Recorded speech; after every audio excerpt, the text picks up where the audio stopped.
ஓம் வரசித்தி விநாயகரே சரணம். யோசிப்போம் நலமை வாழ எந்த ஒரு காரியத்தையும் யோசித்து செஞ்சால் சிறப்பாக செய்யலாம். இன்றைக்கி வீடியோவில் பூக்களில் இருக்கும் கருப்பு பூச்சியை போக்கி நிறைய பூக்கள் வர என்ன செய்ய வேண்டும் என்பதை பற்றி பார்க்கலாம். இப்போ பாருங்கள், இந்த வெள்ளை ரோஜாவில் கருப்பு பூச்சிகள் தாக்கி பூக்கள் மொட்டுக்கள் எல்லாத்தையும் பாழாக்கிடுச்சு. நிறைய பூக்கள் வர்றதையும் கெடுத்துடுச்சு. இருந்த பூக்கள்லையும் இந்த கருப்பு பூச்சியினால் தாக்கப்பட்டு பூக்கள்னால் நிறையா வராமல் செஞ்சிருச்சு. பார்க்குறதுக்கு கூட அசிங்கமாக இருக்குது.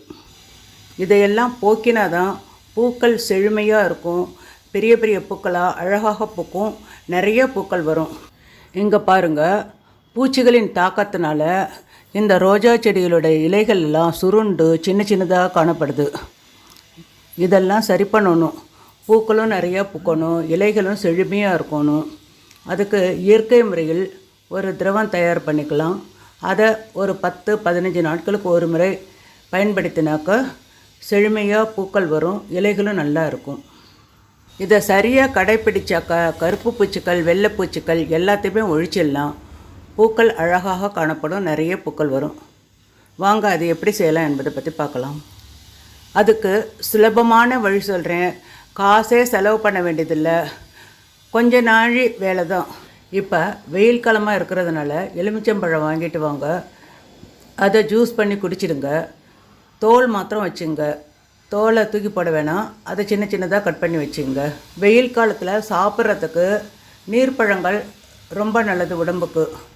நான் இப்போ மாதுளம்பழம் எடுத்திருக்கேன், அதே போல் கமலா ஆரஞ்சு பழம் எடுத்திருக்கேன். இதில் ரெண்டுலேயுமே நீர் சத்துக்கள் இருக்குது. இதை நம்ம சாப்பிட்டுட்டு அது தோலை மாத்திரம் தூக்கி போடாமல் பயன்படுத்தி கொள்ளலாம்.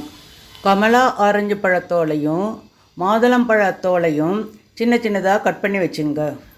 2 எலுமிச்சம்பழத்தோலை சின்னதாக கட் பண்ணி வச்சுங்க, அதை ஒரு பாட்டிலில் போடுங்க.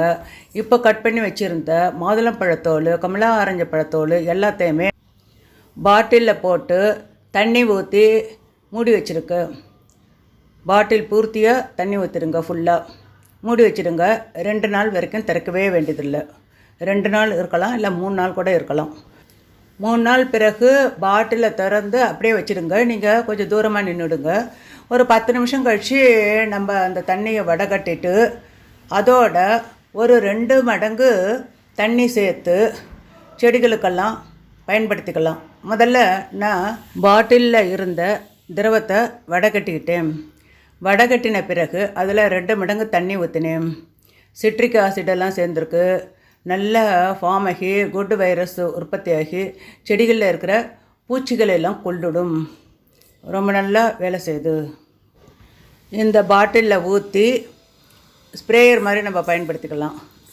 என்கிட்ட கொஞ்சம் தொட்டிகள் தான் இருக்குது, அதனால் இதை யூஸ் பண்ணிக்கிறேன்.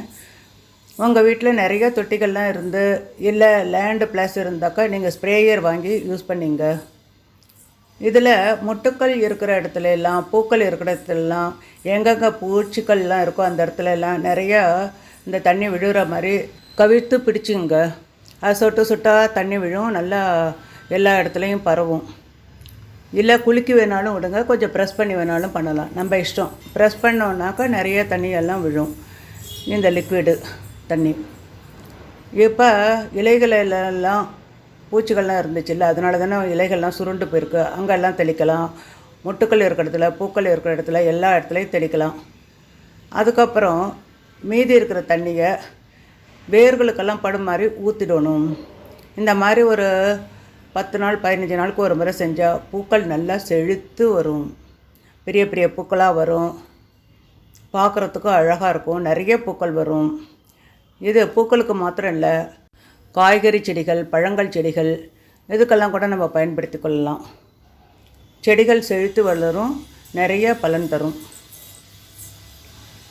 நீங்களும் இதே மாதிரி செஞ்சு பார்த்துட்டு எப்படி இருக்குன்னு எனக்கு கமெண்ட் பாக்ஸில் எழுதுங்க. இன்னும் கூட நிறைய டிப்ஸு சொல்கிறேன், எல்லாமே சுலபமாக நம்ம ஃபாலோ பண்ண முடியும். உங்களுக்கு பிடிச்ச டிப்ஸை நீங்கள் ஃபாலோ பண்ணுங்கள். பூக்களை எல்லாம் பார்த்து ரொம்ப சந்தோஷப்படுங்க. அது பூத்து குலுங்குறத பார்த்தாலே நம்மளுக்கு மனசுக்கு சந்தோஷமாக இருக்கும். கொஞ்சம் இடம் இருந்தாலும் போதும், நம்ம பூத்தொட்டிகளில் பூக்களை எல்லாம் வைக்கலாம்.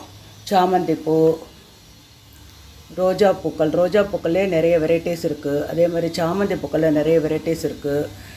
அதுக்கப்புறம் செம்பருத்தி பூக்கள் அதுலேயும் நிறைய வெரைட்டிஸ் இருக்குது. எல்லாம் தொட்டியிலேயே வைக்கலாம். நம்மளுக்கு கொஞ்சம் இடம் இருந்தால் கூட அதுக்கு தகுந்த மாதிரி ஒரு 4-5 தொட்டி வச்சுக்கலாம். இல்லை மாடியில் வச்சிங்களேன்னு நிறைய தொட்டிகள்லாம் கூட வச்சு நம்ம அழகு பார்க்கலாம். நம்ம சாமிக்கு தேவையான பூக்களை எல்லாம் நாம்ளே காசு கொடுத்து வாங்காமல் டெய்லி ஃப்ரெஷ்ஷாக பறித்து சாமிக்கு வைக்கலாம். நாம் கூட கட்டி தலையில் வச்சுக்கலாம். இதுக்காக நம்ம பணம் கொடுத்து பூக்களை எல்லாம் வாங்க வேண்டிய தேவையில்லை. நம்மளுக்கு காசு பணமும் மிச்சம். ஓப்பன் பிளேஸ்க்கு போகிறதுனால தூய்மையான காற்றை சுவாசிக்கிறோம். நம்மளுக்கு ஆரோக்கியத்தையும் கொடுக்குது, மனசுக்கு சந்தோஷத்தையும் கொடுக்குது. நீங்களும் முயற்சி செஞ்சு பாருங்கள். இந்த மாதிரி டிஷ் வாஷ் லிக்விட் பாட்டிலை யூஸ் பண்ணிக்கலாம். அப்படி இல்லைன்னா நம்ம தண்ணி குடிக்கிற டிஸ்போசபிள் பாட்டில் அந்த மாதிரி இருந்தால் அதில் கூட நம்ம ஓட்டை போட்டு இந்த மாதிரி செடிகளுக்கெல்லாம் ஊற்றலாம். உங்கள் இஷ்டம். இந்த லிக்விடு கையில் படாமல் பார்த்துங்க. கையில் பட்டால் கொஞ்சம் எரிச்சல் வரும்.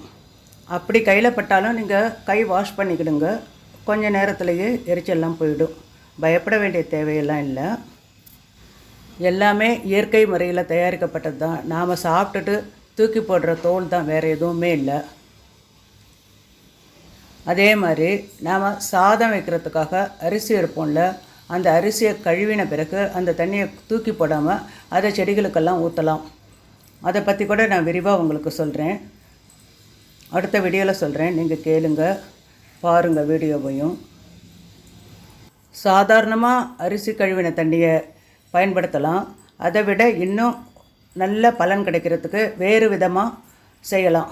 அது எப்படி என்பதை பற்றி நான் உங்களுக்கு விரிவாக சொல்கிறேன் அடுத்த வீடியோவில். இப்போ இந்த லிக்விட் ஊற்றின பிறகு 15 நாட்களுக்கு பிறகு பூக்கள்லாம் எப்படி வந்திருக்கு என்பதை பற்றி பார்க்கலாம். வாங்க, தொட்டி இருக்கிற இடத்துக்கு காமிக்கிறேன். 15 நாள்லேயே மொட்டுக்கள்லாம் வந்துருச்சு, பூக்கள்லாம் வந்துருச்சு. இப்போ கருப்பு பூச்சிகள்லாம் இல்லை, ரொம்ப அழகாக இருக்குது. பாருங்கள், எந்த இடத்துலையும் கருப்பு பூச்சிகள்லாம் இல்லை. பூக்கள்லாம் கூட எவ்வளோ பெருசு பெருசாக வந்திருக்கு. மல்லிகைப்பூ, ரோஜாப்பூ எல்லாம் பார்க்க அழகாக இருக்குது. பாருங்கள், எங்கள் வீட்டில் கத்திரிக்காய் செடி எப்படி வந்திருக்குன்னு. கத்திரிக்காயில் நிறைய காய்ச்சிருக்கு. நீங்களே பாருங்கள். இதுக்கு நான் இப்போ உங்களுக்கு சொன்னேன்ல, அந்த டிப்ஸு தான் பயன்படுத்தினேன். அதோட இன்னும் கொஞ்சம் சில டிப்ஸ் எல்லாம் பயன்படுத்தினேன். அதை பற்றி அடுத்த வீடியோவில் சொல்கிறேன். நீங்களும் தொட்டியே கூட பயன்படுத்திக்கலாம். இருக்கிற இடத்துலையே காய்கறி செடிகள், பூச்செடிகள் எல்லாம் வச்சு அழகு பாருங்கள், நல்லா பயன்பெறுங்கள். இன்னும் முக்கியமான டிப்ஸு அடுத்த வீடியோவில் சொல்கிறேன். அடுத்த பயனுள்ள வீடியோவில் உங்கள் அனைவரையும் சந்திக்கிறேன். வணக்கம்.